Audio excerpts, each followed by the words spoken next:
Welcome back to my YouTube channel world literature. आज का जो ऐसे है वो हम लोग डिस्कस करने वाले हैं वो है the prevention of literature by George Orwell. इससे पहले जॉर्ज ऑरवेल की बायोग्राफी को हम लोग डिस्कस कर चुके हैं और जॉर्ज ऑरवेल का जो पहला ऐसे है पॉलिटिक्स एंड इंग्लिश लैंग्वेज उसको भी डिस्कस कर चुके हैं। उन दोनों का जो लिंक है वो डिस्क्रिप्शन में मौजूद है।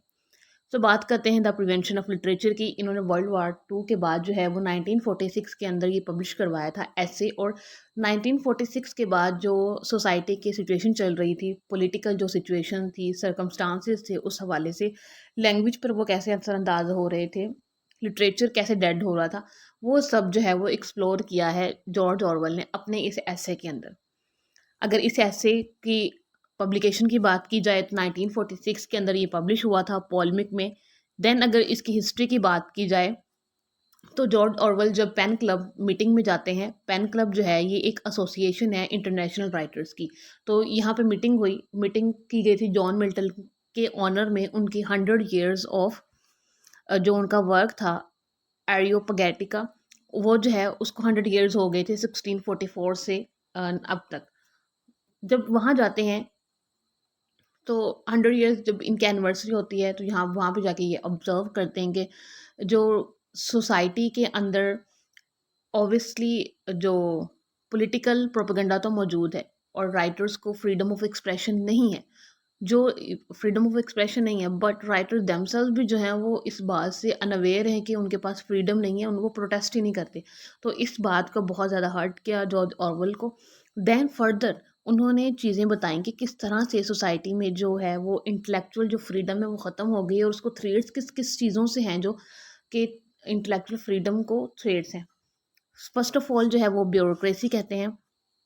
ब्यूरोक्रेसी जो है जो कि किसी भी सिस्टम के अंदर जो मल्टी लेयर्ड ऑर्गेनाइजेशंस होती हैं, मल्टी लेयर्ड जो सिस्टम्स होते हैं, उनको ब्यूरोक्रेसी कहते हैं। ऑब्वियसली किसी भी गवर्नमेंट या किसी भी कंट्री में जब ब्यूरोक्रेटिक निज़ाम होगा तो हर एक सेक्शन डिफरेंट डिफरेंट सेक्शंस होंगे, डिफरेंट डिफरेंट जब इंस्टीट्यूशंस होंगे तो डिफरेंट डिफरेंट फिर जस्टिस होगा, लॉ होगा। तो डेट्स वाई जो है वो उस वजह से फ्रीडम ऑफ इंटेलेक्चुअल नहीं होगा। देन जो वो कहते हैं कि जो एडवोकेट्स फॉर टोटलिटेरियनिज्म, कि जो लोग टोटलिटेरियनिज्म को सपोर्ट करते हैं कि जो गवर्नमेंट ऑन करे हर चीज़ को और इंडिविजुअल को फ्रीडम ना हो, ये भी जो है वो थ्रेट है इंटेलेक्चुअल फ्रीडम को। जॉर्ज ऑरवेल फर्दर कहते हैं कि अगर कोई राइटर जो है वो खुद को एग्जिस्ट करवाना चाहता है किसी भी सोसाइटी में तो उसको सिर्फ उस टाइम पे, यानी कि जॉर्ज ऑरवेल के टाइम पे, एज अ इंटेलेक्ट जो है वो थवार्टेड पर्सन ही सोसाइटी में वो सर्वाइव कर सकता था rather than active prosecution. Because जब राइटर का जो काम है कि सोसाइटी के जो इवल पार्ट्स हैं उनको अनवेल करना, अगर वो काम नहीं करेंगे तो ऑब्वियसली राइटर का जो राइटिंग है वो डेड हो जाएगी, उनको उसके ऊपर कोई इंटरेस्ट डेवलप ही नहीं हुआ किसी का। तो राइटर जो है वो as a thwarted part of society ही वो रहेंगे, उनके नाकाम राइटर के तौर पर वो फिर उस सोसाइटी में एग्जिस्ट करते हैं। और अगर उनके ऊपर अगर कोई उनको और की सज़ा नहीं दी जा रही, लेकिन एज अ थवार्टेड पर्सन भी सोसाइटी में रहना ये भी एक बहुत बड़ी सज़ा है राइटर्स के लिए। फर्दर जॉर्ज ऑरवेल बताते हैं कि जो ब्रिटेन है वहाँ तो थोड़ी सी लिबरलिज्म है अभी तक के, वहाँ पे प्रोटेस्ट किया जाता है अपने राइट्स के खिलाफ पॉलिटिकल प्रेशर होने के बावजूद भी। बट सोवियत यूनियन जहाँ पे डिक्टेटरशिप है, कम्युनिस्ट डिक्टेटरशिप है, उस टाइम पे जोसेफ स्टालिन थे, तो कम्युनिस्ट डिक्टेटरशिप थी वहाँ पे। और उसकी वजह से जो इंटेलेक्चुअल फ्रीडम है उसको जो राइटर्स हैं वो इस जो गवर्नमेंट है उसके बाउंड थे। वो अपनी जो सब्जेक्टिव ओपिनियंस हैं वो नहीं दे सकते थे। मींस कि वो कुछ भी ऐसा लिख नहीं सकते थे जो अगेंस्ट हो गवर्नमेंट के, या फिर गवर्नमेंट के प्रोपेगेंडास को वो अनवेल नहीं कर सकते थे।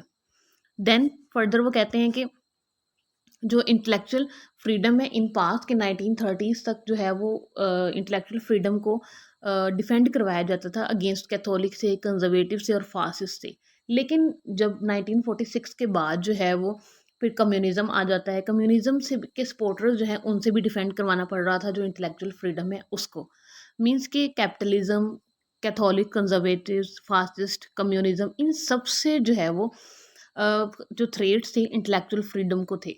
मीन्स कि हर कोई जब डिफरेंट डिफरेंट थेरीज देगा वो बिकॉज वो किसी के एक की सपोर्ट में होती हैं थेरीज, तो देन जो है वो इंटेलेक्चुअल फ्रीडम को जो है वो बहुत ज़्यादा थ्रेड्स होते हैं उस वजह से। बिकॉज सभी राइटर्स अपनी जो राय का इजहार नहीं कर सकते उस टाइम पे।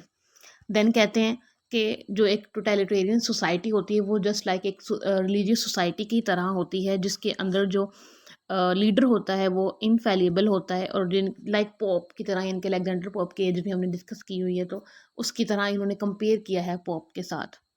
देन फर्दर बात करें, ऑरवेल आर्ग्यू करते हैं पोइट्री और प्रोज के बारे में। ऑरवेल कहते हैं कि जो पोइट्री है उसके अंदर फिर भी मार्जिन होता है। पोइट्री के अंदर हम लोग थ्रो लैंग्वेज, थ्रो वर्ड जो है वो सोसाइटी के जो डार्कर पार्ट्स हैं उनको एक्सप्रेस कर सकते हैं। अब थ्रो इंडिपेंडेंटली हम उसमें थोड़ा सा काम कर सकते हैं, लेकिन प्रोज की लैंग्वेज इतनी कॉम्प्लिकेटेड होती है कि उसमें हम लोग डायरेक्टली कुछ भी ऐसा लिख नहीं सकते जो कि सोसाइटी को डिपिक्ट करे, लाइक पॉलिटिकल प्रोपेगेंडा को शो करवाए। लेकिन पोइट्री के अंदर इतना चांस होता है कि हम लोग वो शो करवा सकें जो पॉलिटिकल प्रोपेगेंडा है, और जो वाइट मास्क हैं पॉलिटिशियंस के फेस पे उनको अनवेल कर सकें।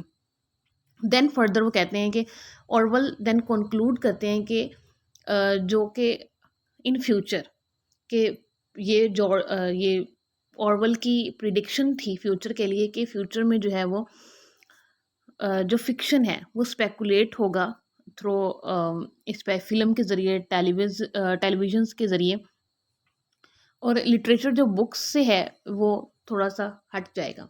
फर्दर देन जॉर्ज ऑरवेल यही कहते हैं कि ऑब्वियसली इन 2023 अब बुक्स का जो ट्रेंड है वो बहुत कम हो गया है, और जो लिटरेचर मोस्टली डेवलप हो रहा है थ्रू टेलीविजन्स और थ्रू फिल्म्स हो रहा है with different social media effects. तो जॉर्ज ऑरवेल ने इस ऐसे के अंदर जो है वो सोसाइटी को डिपिक्ट किया है, किस तरह से राइटर्स के बाद फ्रीडम ऑफ एक्सप्रेशन नहीं है, राइटर्स जो है वो गवर्नमेंट के बाउंड होते हैं, कम्युनिस्ट सोसाइटी में, फासिस्ट सोसाइटी में किस तरह से रहना जो है वो मुश्किल है। आई होप कि आपको लेक्चर की अच्छे से समझ आ गई होगी। वीडियो को लाइक और शेयर और चैनल को सब्सक्राइब कर दीजिएगा। Thanks for watching my channel.